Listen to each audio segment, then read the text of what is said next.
Բարև ձեզ, ես Գաբրիելյան Նորիկն եմ, սովորում եմ Մխիթար Սեբաստատի կրթահամալիրում։ Գիտեք, չէ՞ որ ամառային արձակուրդները սկսվել է, բայց մի մոռացեք, որ դասեր պետք է անենք։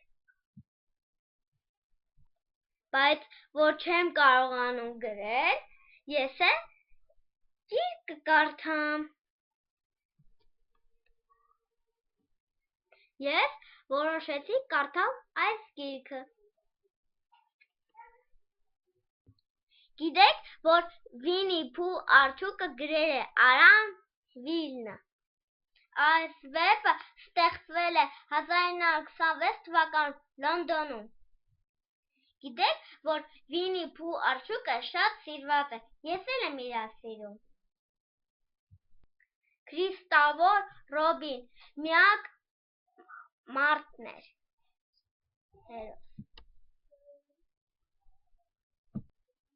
Հաջորդը Իշուկն է։ Այնտեղ կար և խոզ։ Իսկ գիտեք, տղայի լավագույն ընկերն է Բունը։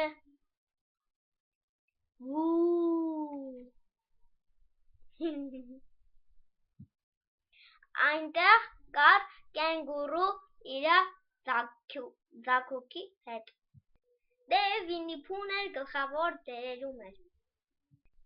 Գիտեք էդ արջուկները ինչքան մեղր են ուտում։ Մեղր ուտում են, սաղ թափում է։ Լավ, շատ չեմ պատմելու, դուք եք կարդացեք այս գիրքը։ Ձեզ հետ էր Նորիկ Գաբրիելյանը։ Ստեսյուն։